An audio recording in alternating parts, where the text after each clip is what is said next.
गुरु भगवान के शुक्राने हैं। एक बात याद आ रही थी, थोड़े दिन पहले एक माताजी कहीं पहाड़ साइड से आई हुई थी मिलने के लिए। तो पास आई, कहने लगी कि मैं आपको अपने जीवन की कुछ घटना सुनाना चाहती हूँ। तो कहा हाँ बताइए।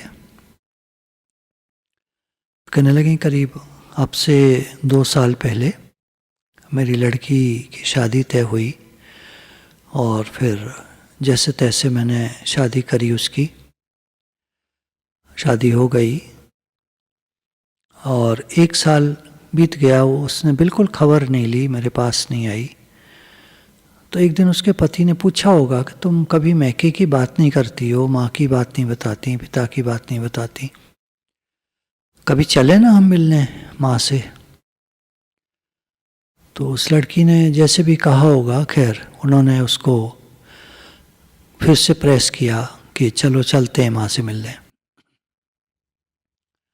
तो वो हमारे पास आए और लोग दोनों, मैंने उनको भोजन कराया, थोड़ी देर रुके, फिर उन्होंने कहा कि हमें वापस जाना है। तो मैं अपनी बेटी के पास आई और प्यार से उसको गाल पे प्यार करने की कोशिश की, पर बेटी झिटक करके मुझे और अपने पति के साथ जाकर गाड़ी में बैठ गई चलने के लिए। बाद में मुझे पता चला कि पति ने कहा कि तुम अपनी माँ से ऐसे बेरुखी से क्यों प्रस्तुत हुई, क्या तुम्हारा प्रेम नहीं है माँ से?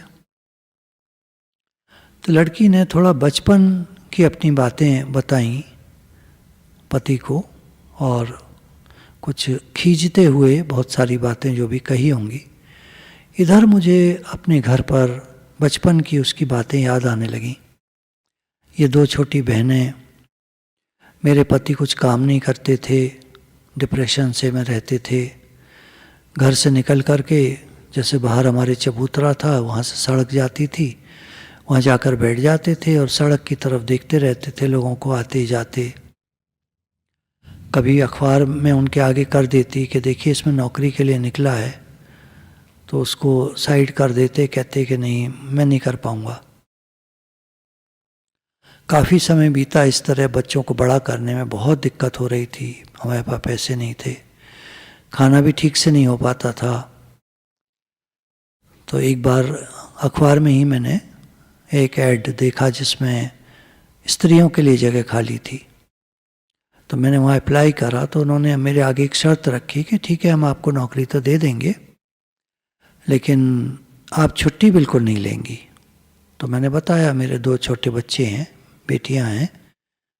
उन्होंने कहा नहीं हमें ये सब नहीं चलेगा, हमें तो ऐसी लेडीज़ चाहिए जो बिल्कुल फ्री हों, जो यहाँ की सेवा पूरी तरह कर सकें, काम कर सकें। हम छुट्टी नहीं दे पाएंगे, आप देख लीजिए, छुट्टी आप लेंगी तो हम नौकरी से निकाल देंगे। खैर मुझे पैसों की बहुत ज़्यादा ज़रूरत थी तो मैंने नौकरी ज्वाइन कर ली। वहाँ से छुट्टी नहीं मिलती थी। बच्चे मुझसे शिकायत करने लगे कि आप बिल्कुल घर पर नहीं रहती हैं, सारा टाइम बाहर चली जाती हैं और पापा भी हमसे कुछ ज़्यादा नहीं बोलते हैं, हम लोग के खाने के लिए कुछ ठीक से नहीं हो पाता है। आज तो पापा ने कुछ बनाने को रखा होगा गैस पर और वो चीज़ जल गई है, उसमें आग लगते लगते बची। तो ये सब सुन कर के बहुत मम्मी को दुख होता था, बहुत तकलीफ़ होती थी, बस बहुत मजबूरी थी, क्या करती। नौकरी करनी पड़ रही थी, बच्चों को पालना था, पति कमाते नहीं थे। बोले इन बच्चों का बचपन ऐसे ही बीता। मैं जानती थी कि उसके अंदर में बहुत कड़वाहट है, लेकिन मुझे याद है एक बार उसकी फरमाइश पर मैंने उसके लिए जेली बनाई थी, उसके टिफ़िन में रखी थी। वो ले भी गई थी, उसने वहाँ खाई भी होगी, लेकिन आकर मुझे बताया तक नहीं उसको कैसी लगी।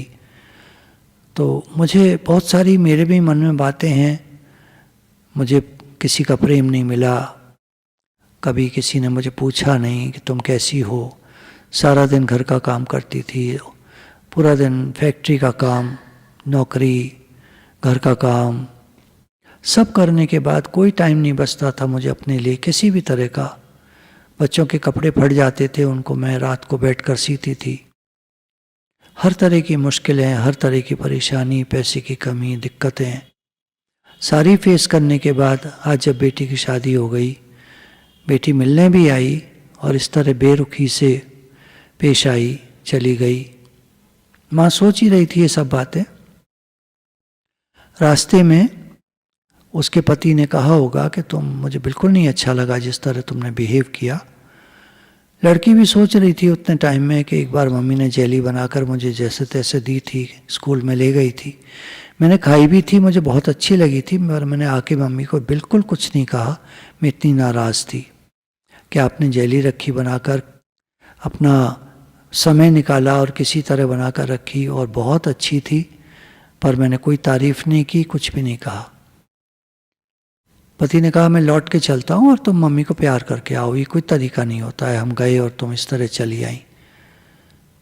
तो बेटी चुप रही। वो ले आया पति घर। बेटी मम्मी के पास आई, किचन में मम्मी काम कर रही थी। बेटी ने कहा मम्मी आई एम सॉरी, मैं नाराज़ थी, बचपन हमारा बहुत तंगी में, बहुत परेशानियों में बीता, मुझे प्रेम की कमी बहुत ज़्यादा महसूस हुई, बहुत प्रेम की कमी का एहसास रहा। माँ ने भी कहा कि बेटा मैं क्या करती, मेरे आगे नौकरी थी, घर का काम था, पापा कुछ करते नहीं थे, और बाद में तो पापा हॉस्पिटल ही चले गए थे, मैं अकेली तुमको संभालती थी, सब काम देखती थी, स्कूल भी जाते थे तुम लोग, कैसे कैसे समय बीता है वो मुझे याद है, मैं क्या करती। तो बेटी माँ से बहुत सॉरी बोलती है और कहती है कि मम्मी क्या मुझे उसकी जेली की रेसिपी बताओगी। तो जब माँ जो आई हुई थी आंटी, उन्होंने जब सारी अपनी घटना सुनाई, काफ़ी दुख हुआ सुन कर के संसार में कितना दुख है। भगवान ने तो गीता में कहा है संसार दुखालयम अशाश्वतम, इस संसार दुखों का घर है, यहाँ कुछ भी रहने वाला नहीं है। हर व्यक्ति दुखी है पर किसी भी तरह समय काट रहा है।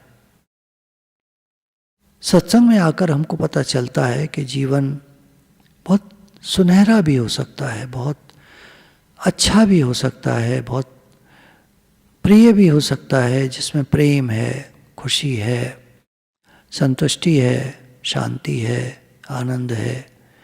लेकिन ये तभी होगा जब हम अपने स्वरूप में वापस आ जाएं या भगवान से जुड़ जाएं जिनका ये संसार है।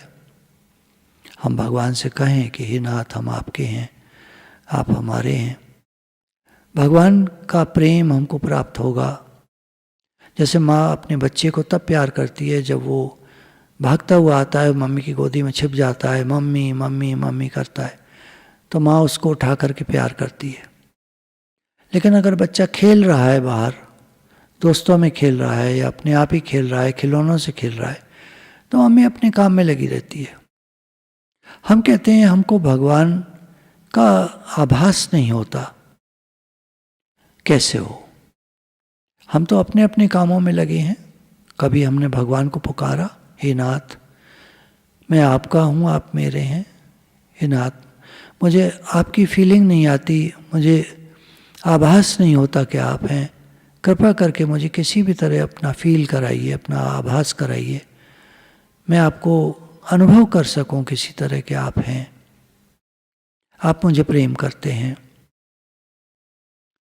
तो भगवान भले कुछ समय लग सकता है, लेकिन अगर हमारी तड़प सच्ची होगी, हमारे अंदर में प्यास और लगन होगी, तो भगवान अवश्य उस लगन को पूरा करेंगे। किसी भी तरह हमको एक फील तो कराएंगे, एक आभास तो कराएंगे ही कि मैं हूँ।